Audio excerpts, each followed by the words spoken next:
So remember that the governing class is very childish, immature, and they're jealous, and they're changing the sound of my voice.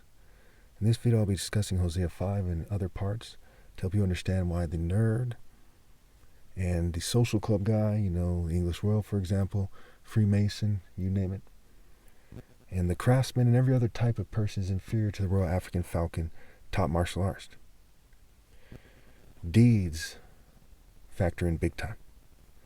Hosea 5, judgment against Israel. What is the judgment for? It's for them not coming into the Royal African Falcon, top martial arts order. Amos 9:7, Galatians 3:28, Proverbs 17:2.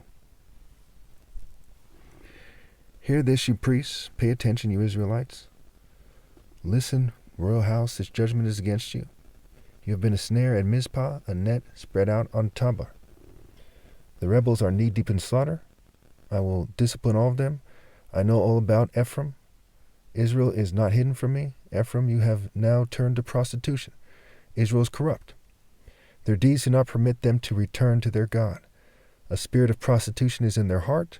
They do not acknowledge the Lord.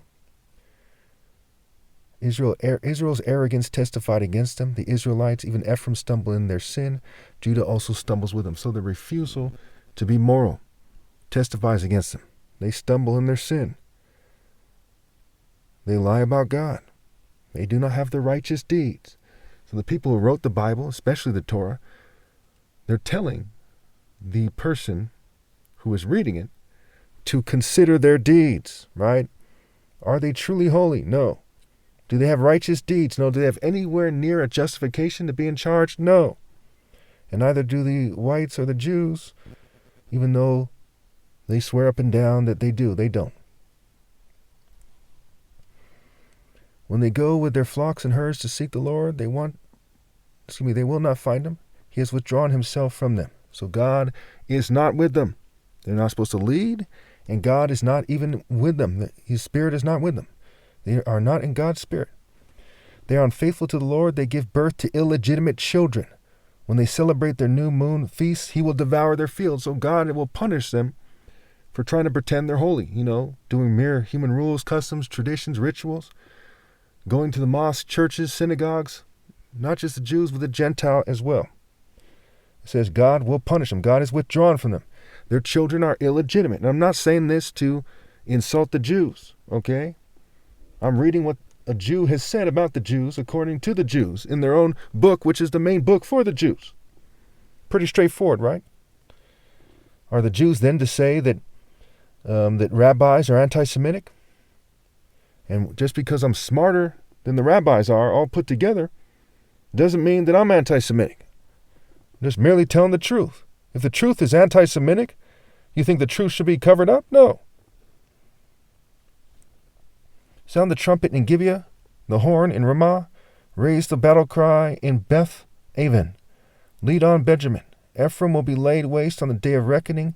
Among the tribes of Israel I proclaim what is certain. Judah's leaders are like those who move boundary stones. I will pour out my wrath on them like a flood of water. Now keep in mind the interpretation of the Bible has to be within the boundaries of righteousness and justice. Abraham was a soul of a person and not the flesh of a person. That's why Christ is a character in the story in the New Testament says the flesh means nothing. Now, when we're talking about generational righteousness, right? My father to me, or his father to him, and to me, and the building on that righteousness, that means something. The flesh is the point of reference.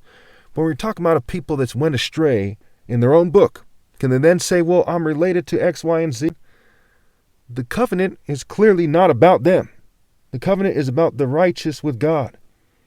That's why Noah, who was not a Jew, had a covenant with God. Nimrod, who was not a Jew, had a covenant with God.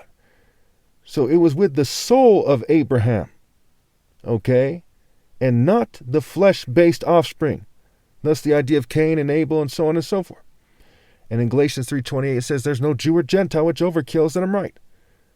The throne is established in righteousness, not in endless genealogies, which is something that only a complete coward would use in the first place, some kind of greedy worm. It's stupid.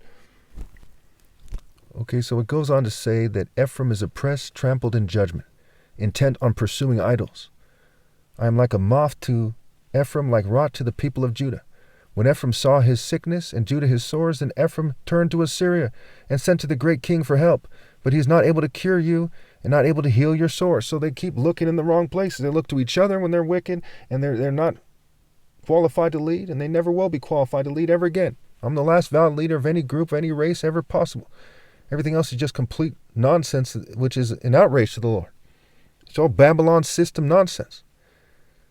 The world is hopelessly defiled, and righteousness will not continue in this world.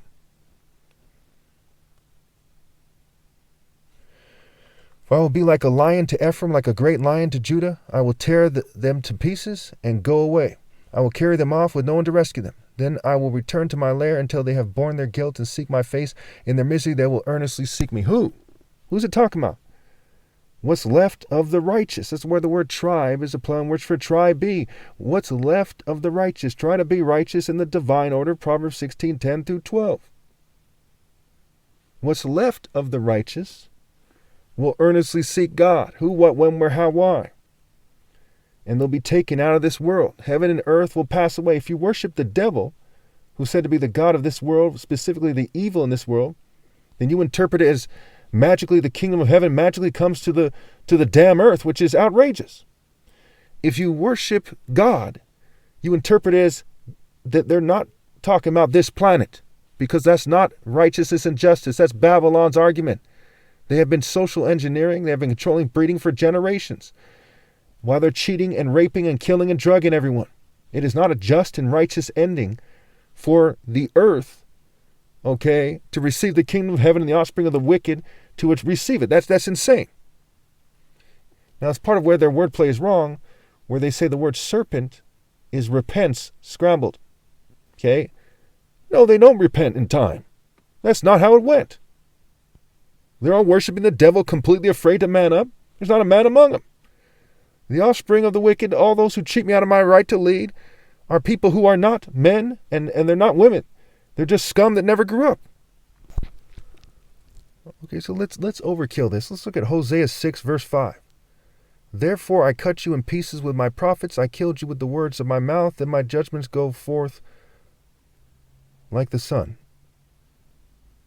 So therefore I cut you in pieces with my prophets. I killed you with the words of my mouth. Then my judgments go forth like the sun. So if he cut them into pieces, why are they still alive? Well, go back to verse 1. Come, let us return to the Lord. He has torn us to pieces, but he will heal us. He has injured us, but he will bind up our wounds. See, this is why I don't like the Bible, because it puts in a way that's confusing. What it's saying is God cut their soul and their spirit up to pieces. And he killed them with the words of his mouth, with the actions that come from God. Well, let's go down to Hosea 7, verse 15. I trained them and strengthened their arms, but they plot evil against me. They do not turn to the Most High. They are like a faulty bow. Their leaders fall by the sword because of their insolent words, their insolent actions. For this they will be ridiculed in the land of Egypt. Ham begot Cush. Ham begot also Mizraim, and Cush influenced Egypt. And where Cush was right has to do with the true form of Horus, which goes back to Amos 9:7. Okay, the Jews, the people who identify as Jews, are like every other race on the planet. They failed to be more holy and spiritual than the most spiritual of black people. Okay, and a prudent servant, one who scrambles to do God's work, will rule over everyone else, whether they were originally the sons of God or not. Okay, it's pretty straightforward. And here it says, I trained them and strengthened their arms. Okay, it's not about being a big brute. It's talking about mind, body, soul, and spirit. Okay, and that's the Royal African Falcon Top Martial Arts Order, not the nerd order, the social clubs that overlap with the church and the state. Okay, not the craftsmen, the military or police. It's the Royal African Falcon Top Martial Arts Order. If you don't know I'm telling the truth by now, you've lost your mind. So let's go to Hosea 9, verse 1. Do not rejoice, Israel. Do not be jubilant like the other nations, for you have been unfaithful to your God. You love the wages of a prostitute at every threshing floor. So what have they been sowing? They've been sowing wickedness and injustice and deceit and cheating the righteous and lying about God. So they're reaping the wages of a prostitute who prostitutes themselves to other ideas and raises their daughters to sleep with people if they come into the devil's cultures. Okay, so they filmed me. I'm even wearing a mask in this video, but it was a lot easier to articulate in this video than a lot of other videos, and that's not a coincidence. It's been raining recently, which made it a little harder for them to film me, and that's not a coincidence either.